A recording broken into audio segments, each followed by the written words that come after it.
제가 지난 강의에서 솔로몬의 지혜 얘기를 하면서 솔로몬이 쓴 잠언이나 전도서에서 지혜라고 하는 단어 대신에 예수 그리스도를 넣어서 읽어도 정확하게 문맥이 통한다는 말씀을 했습니다.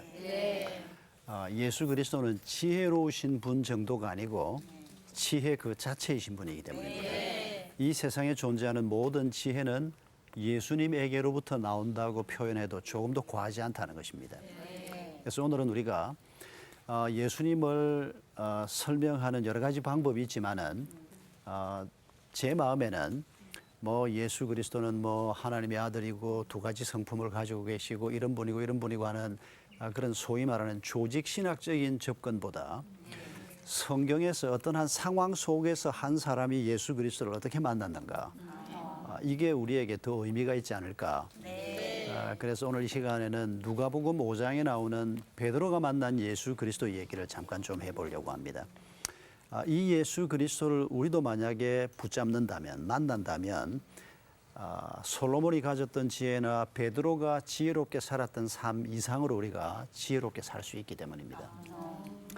누가복음 5장 1절로 11절을 보면 베드로가 그 갈릴리 호숫가에서 밤새도록 거물질을 하는 얘기가 나옵니다.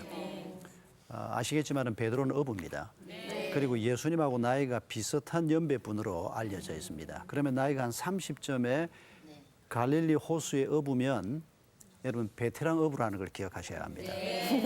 한 10살, 9살 이런 때부터 삼촌 따라 아버지 따라 바닷가에 해변가로 나가기 시작합니다.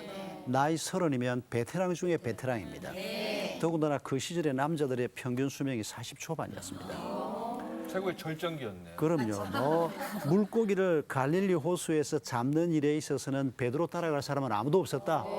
이렇게 생각해도 조금도 틀리지 않습니다.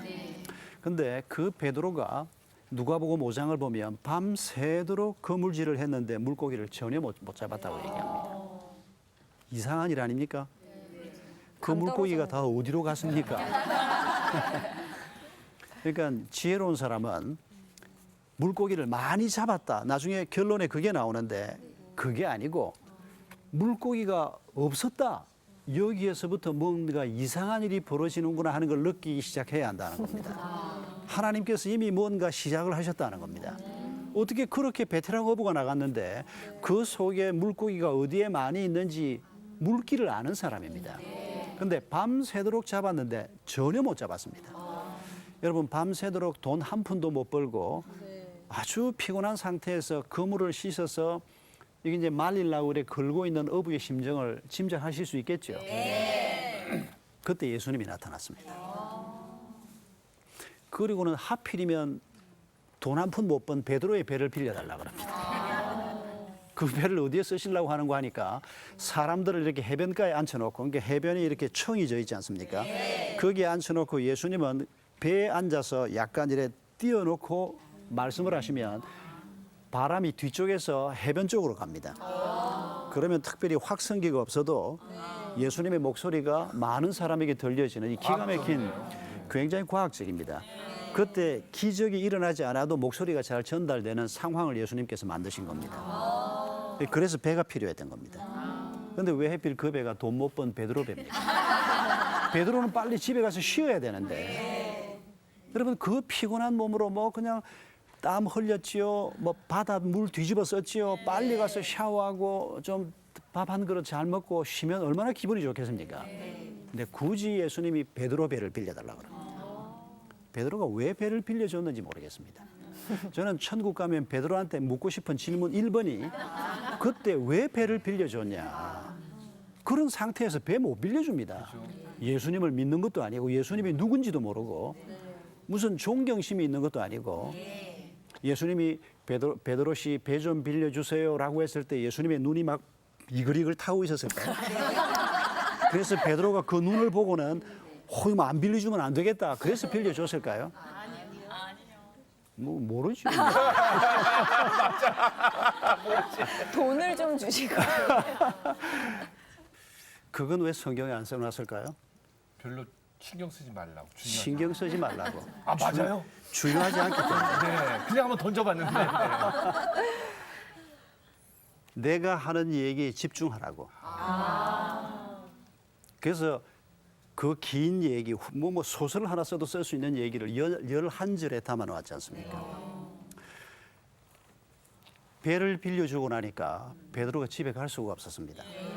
몸 상태를 생각하면 빨리 집에 가야 하는데 예수님이 배에 앉아서 설교를 시작하는데 집에 못 갔습니다. 뭐 누구는 베드로가 예수님 말씀에 뭐 매료가 돼서, 내가 보기에는 그렇지 않습니다. 배 때문에 못 갔습니다. 재산 목록 1호 아니면 2호 아닙니까? 그게 자기 집이 있었으면 1호였을 거고 집이 없었으면 이게 1호입니다.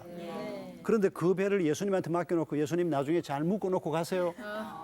만약에 흘러가 버리면 어떡할 겁니까? 모르긴 몰라도 믿음도 없었고 말씀에 대한 아무런 느낌도 없었던 베드로가 그 자리에 남아 있었던 것은 배 때문이었습니다. 그렇게 판단하는 것이 합리적입니다. 그런데 이것도 중요하지 않습니다. 중요한 건 뭔가 하니까 그 다음 얘기입니다. 예수님이 설교를 마치신 다음에 베드로한테 뭐라고 얘기합니까? 베드로 씨, 깊은 데로 가서 그물을 한번 던져보십시오. 이렇게 얘기를 합니다. 여러분, 깊은 데는 물고기가 없답니다. 그 갈릴리 호수를 연구한 학자들에 의하면 물고기는 주로 해변 가까운 곳에 있답니다. 바다도 마찬가지랍니다. 물론 깊은 바다에 사는 물고기가 아주 없지는 않는데 깊은 데는 물고기가 없다는 걸 베드로는 너무 잘 알고 있습니다. 거기에서 오랜 세월을 살았지 않습니까? 그런데 예수님은 전공이 어부도 아닙니다. 예수님은 목수입니다. 그런데 목수이신 예수님이 지금 베테랑 어부인 자기에게 깊은 데로 가서 그물을 던져보라. 여러분, 우리가 베드로라면 할 수 있을까요? 더군다나 베드로의 몸 상태는 바닥입니다. 지금 기분도 바닥입니다. 돈도 한 푼 못 벌었지요. 몸은 피곤하기 짝이 없지요. 빨리 집에 가서 쉬고 싶은데 이 양반이 앞만 봐도 전문가도 아닌 것 같은데 어떻게 이 양반이 이렇게 얘기를 하나. 놀라운 것은 뭔지도 모르면서 베드로가 그 말씀에 순종했다는 겁니다. 여러분, 순종은 모든 걸 명확하게 알고 논리적으로 내가 여기에서는 순종해야 되겠구나. 그래서 나오는 게 순종이 아닙니다. 여러분, 베드로가 어떻게 순종을 하게 됐는지 참 놀랍습니다. 이게 하나님의 은혜라고 말할 수밖에 없습니다. 그런데 여러분, 어떤 일이 벌어집니까? 들어가서 물고기를 잡는데 엄청나게 잡았습니다. 그물이 찢어졌다고 얘기했습니다. 동무들을 손짓해서 불렀다고 했습니다. 그 동무들은 또 뭐 하는 사람인지 모르겠어요. 왜 집에 안 가고 그때까지 그 자리에 있었는지. 여러분, 이게 베드로 혼자 얘기가 아닙니다. 지켜보고 있는 모든 사람들이 상황이 어떻게 되는가를 지금 함께 경험하고 있는 겁니다. 우리는 성경을 읽고 듣고 있지만은 현장에 있었던 사람이나 마찬가지입니다. 경험을 베드로 혼자 하는 게 아닙니다. 두 배가 들어가서 물고기를 잡았는데 물에 잠기게 되었더라라고 말합니다. 물고기가 무게가 있지 않습니까? 그러니까 배가 물에 잠길 정도로 이래 들어갔다는 겁니다. 그리고 이제 물고기를 엄청 잡아서 해변으로 나왔습니다. 그러면 베드로가 뭘 해야 됩니까? 누구 때문에 돈 벌었습니까? 예수님 때문에 돈을 벌어도 보통 번 게 아닙니다, 지금. 아마 이게 한 일주일 혹은 한 열흘, 한 달을 잡아도 못 잡을 양일 수도 있습니다. 이 정도 돈을 벌었으면 이제 해변가에 나와서 예수님한테 뭐라고 얘기를 해야 됩니까? 감사하고. 감사만 하면 됩니까? 한턱 내겠습니다. 한 턱 내겠습니다. 근데 사업을 하셔가지고 알아요. 예수님한테 내가 한 10분의 1쯤 드리면 되겠습니까? 라든지 아니면 10분의 1은 좀 너무 좀 그러니까 내가 한 20% 드리면 되겠습니까? 뭐 이런 대화를 하는 것이 맞지 않습니까? 그런데 실제로 누가복음에 뭐라고 써져 있는 거 하니까 이미 베드로 머릿속에는 물고기도 없고 돈도 없습니다. 해변에 나오자마자 어떻게 하는 거 하니까 예수님 앞에 무릎을 꿇고 엎드립니다. 그리고 하는 말이 나는 죄인입니다. 나를 떠나십시오. 떠나주십시오. 이렇게 말합니다. 여러분, 이게 무슨 얘기입니까? 이게 전혀 논리에 맞지가 않습니다. 베드로가 물속에서 뭘 봤다는 얘기입니까? 물속에서 무슨 십자가를 봤습니까? 아니면 물속에서 뭐 물고기가 뭐 저분이 예수님이다, 하나님의 아들이다 그런 소리를 전혀 듣지 못했습니다. 여러분, 누가복음 전체를 보면 누가복음은 누가가 쓴 예수 그리스도의 생애에 관한 글입니다. 답이 후반 부분에 나와 있습니다. 그런데 베드로가 예수님을 만난 그 사건 속에 모든 얘기가 다 들어있지는 않지만은 뒷부분에서 정언하고 있는 내용을 가지고 우리가 짐작해 보면 베드로가 그 물고기를 잡으면서 보았던 것이 무엇입니까? 자기가 죄인이라고 깨달았다는 겁니다. 저 박혀 있는 저분은 누구라는 겁니까? 지금 물고기가 어디로 가야 할지 방향을 정하는 분이 저분이라는 것입니다. 분명히 물고기가 없는 곳인데 물고기가 거기에 있었습니다. 저분이 아직 하나님의 아들인지 저분이 십자가를 지실 분인지 잘 몰랐습니다. 그러나 베드로가 확실하게 깨달았던 것은 저분이 나하고 같은 분이 아니다. 저분이 물고기의 방향을 잡는 분이고 물고기가 어디에 있는지 아는 분이고 저분을 알지 못한 채 살아왔던 내 삶은 아무것도 아닌 삶이다. 그걸 죄인이라고 표현하고 있는 겁니다. 그러니까 해변가에 나갔을 때 뭐 돈을 벌기 위해서 나왔지만 이미 돈은 머릿속에 없는 겁니다. 돈 얘기가 중요한 얘기가 아니라는 것을 그가 깨달았다는 얘기입니다. 그리고는 해변가에 나와서 나는 죄인입니다. 죄인은 우리가 첫 강의에서 생각한 것처럼 하나님의 뜻이 있고 하나님의 법이 있는데 그 하나님의 법과 상관없이 내 마음대로 살고 싶어 하는 것. 그게 바로 죄인입니다. 그게 선악과 사건입니다. 그래서 마태복음 7장에서도 예수님께서 어떤 사람들이 예수님에게 주여 주여 하면서 내가 주님의 이름으로 귀신도 쫓아내고 주님의 이름으로 뭐도 하고 뭐도 했습니다. 그렇게 말할 때 예수님이 뭐라고 말하는 거 하니까 이 불법을 행한 자들아 내게서 떠나라 이렇게 말합니다. 그 불법이라고 하는 말은 사실은 원문에는 무법이라고 하는 단어입니다. 법이 없었다는 것입니다. 법이 뭡니까? 하나님의 말씀입니다. 모세에게 하나님의 말씀을 주시면서 그걸 법이라고 말씀하셨습니다. 그래서 율법이란 말이 있지 않습니까? 그 언약 궤를 그 하나님의 말씀 십계명 돌비가 담겨져 있었던 그 궤를 언약 궤라고도 하지만은 그걸 법궤라고 하지 않습니까? 여러분 하나님께서 우리에게 말씀을 주셨습니다. 하나님께서 살아가는 법을 주신 것입니다. 그런데 그걸 내가 알지 못하고 지금까지 살아온 겁니다. 그런데 저 해변가에 서 있는 저분이 지금 물고기의 길만 아는 것이 아니고 내가 살아가야 할 길도 바로 저분이 정하신다는 것을 그가 깨달은 겁니다. 나를 떠나소서라고 하는 말은 진짜로 예수님이 나를 떠나라는 얘기가 아니고 내가 주님을 감당할 수가 없습니다 라고 하는 고백입니다. 자기가 얼마나 비천한가를 깨달았다는 겁니다. 그 비천함이라고 하는 것이 예수 그리스도가 얼마나 큰 분인가를 우리가 깨달을 때 우리가 얼마나 작은 존재인가를 깨닫는 것입니다. 그게 죄인이라고 고백하는 것입니다. 여러분 이렇게 예수 그리스도를 만나고 난 다음에 예수님께서 그를 내가 너를 사람을 낚는 어부가 되게 하리라 라고 부릅니다. 그리고 예수님을 따르면서 제자가 됩니다. 여러분 제자가 된다는 말은 지혜로운 자가 된다는 말입니다. 예수 그리스도가 가지고 있는 삶의 지혜, 예수 그리스도가 가지고 있는 난관을 극복하는 지혜, 예수 그리스도가 우리에게 가르쳐 주실 어떻게 하면 부부가 제대로 살 것인가, 가정을 영광스럽게 이루어갈 것인가, 어떻게 돈을 벌고 어떻게 돈을 쓸 것인가, 지난날 우리의 상처는 어떻게 치유될 수 있는가, 우리 삶의 모든 영역에서 하나님께서 우리에게 말씀하시고 우리를 고치시는 것입니다. 베드로가 그 길에 들어선 것입니다. 여러분 우리가 지혜로운 삶을 원한다면 예수 그리스도가 어떤 분인가를 발견해야 합니다. 여러분 베드로가 본 것은 갈릴리 호수에서 물고기의 길을 정하시는 예수님이라는 것을 발견했는데 그게 곧 자기에게로 적용되지 않습니까? 물고기만 통치하시는 분이 아니고 내 삶을 통치하는 분이고 그래서 그분이 나를 따르라 그럴 때 모든 것을 버려두고 베드로가 예수 그리스도의 제자가 된 겁니다. 우리가 정말 지혜로운 삶을 원한다면 그리스도를 따르는 자가 되어야 합니다. 따른다는 말이 무슨 말일까요? 다 그만두고 신학교 가야 됩니까? 그러면 소는 누가 키우고요? 맞아요. 다 신학교 가면 안 됩니다. 주님이 그걸 원하는 게 아닙니다. 우리의 삶의 자리에서 물론 주님이 그 자리를 박차고 나오라고 부를 수도 있습니다. 그러나 그런 부름이 있지 않는 한은 내가 살고 있는 그 자리에서 그리스도의 제자가 되는 것입니다. 그리스도의 제자가 된다는 말이 무슨 말입니까? 나는 죄인입니다. 내가 지금까지 가지고 있던 생각대로 살지 않겠습니다.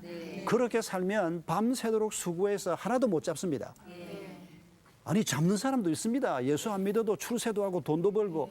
여러분 그건 잡은 게 아닙니다. 물고기 잡으면 그게 오래 갑니까? 아니요. 금방 다 없어집니다. 여러분 해밍웨이라고 하는 사람을 기억하시겠습니까? 젊은 분들은 뭐 해밍웨이를 잘 기억을 못할 수도 있는데 여러분 해밍웨이는 그 할아버지가 시카고에서 전도 운동에 앞섰던 D.L. 무디 같은 전도 운동에 앞장섰던 분들의 동역자였습니다. 그 아버지 어머니도 그리스도인이었는데 그 어머니가 아주 열심히 있는 그리스도인이었습니다. 그럼 그런 믿음의 가문에서 살았는데 해밍웨이는 믿음과 상관없이 살았습니다. 그가 노벨 문학상을 받고 세계적인 작가가 됐지만은 그가 마지막 남긴 작품이 노인과 바다 아닙니까? 여러분 그 스토리 아시죠? 어떤 노인이 죽을 힘을 다해서 큰 물고기를 잡았습니다. 그러나 잡아도 소용없었습니다. 그 물고기를 배에다가 올려 실을 수가 없어서 배 옆에다가 묶어서 집으로 돌아오지 않습니까? 집에 돌아왔더니 뼈만 남아 있었습니다. 여러분 그 소설을 남기고 해밍웨이가 권총 자살을 했습니다. 권총인지 엽총인지 확실히 총으로 아무튼 스스로 목숨을 끊었습니다. 사실은 해밍웨이 아버지도 총으로 죽어 자살했습니다. 가게가 그런 불행한 상처가 있고 문제가 있고 그 문제를 극복하지 못하고 믿음이 그 가문에 흘러가고 있음에도 불구하고 믿음을 붙든 게 아니고 허망함을 붙들고 결국은 그렇게 해밍웨이가 끝나고 말았습니다. 물고기를 잡는 사람이 있다고요? 아닙니다, 여러분. 잡는 것 같아 보일 뿐입니다. 그게 그 사람의 허망함을 의미 있는 삶으로 바꾸지 못한다는 것입니다. 그러나 우리가 베드로 얘기에서 물고기를 잡느냐 못 잡느냐가 중요한 것이 아니고 그 사건을 통해서 예수 그리스도가 누구신가를 발견하는 그리고 내가 어떤 존재인가를 발견하는 그러면서 그리스도를 따르는 자가 되겠다. 그게 바로 베드로의 지혜였습니다. 여러분 이 자리에 계신 여러분이나 또 이 방송을 들으시는 분들 중에서도 예수 그리스도가 그저 내가 이 세상을 좀 더 멋있게 사는데 필요한 존재로 예수가 필요하고 교회를 나가는 게 필요하고 만약 예수를 그렇게 아신다면 당신은 절대 지혜로운 삶을 살지 못할 것입니다. 그러나 내가 지금까지 가지고 있었던 생각을 따라 살고자 하는 삶이 잘못된 것이고 그래서 그게 죄라는 것을 발견할 때 그리고 예수 그리스도가 물고기의 길만 아시는 것이 아니고 당신이 걸어가야 할 길도 알고 당신 부부가 걸어가야 할 길도 알고 당신의 자녀들이 걸어가야 할 길도 아시고 대한민국이 나아가야 할 길도 아시고 인류 사회가 어느 방향으로 가야 하는지를 아시는 그런 분인 것을 우리가 발견하고 그분의 제자가 되기로 할 때 여러분 그게 지혜로운 삶의 출발점이 될 것입니다. 이런 축복이 우리 모두에게 있기를 바랍니다. 감사합니다.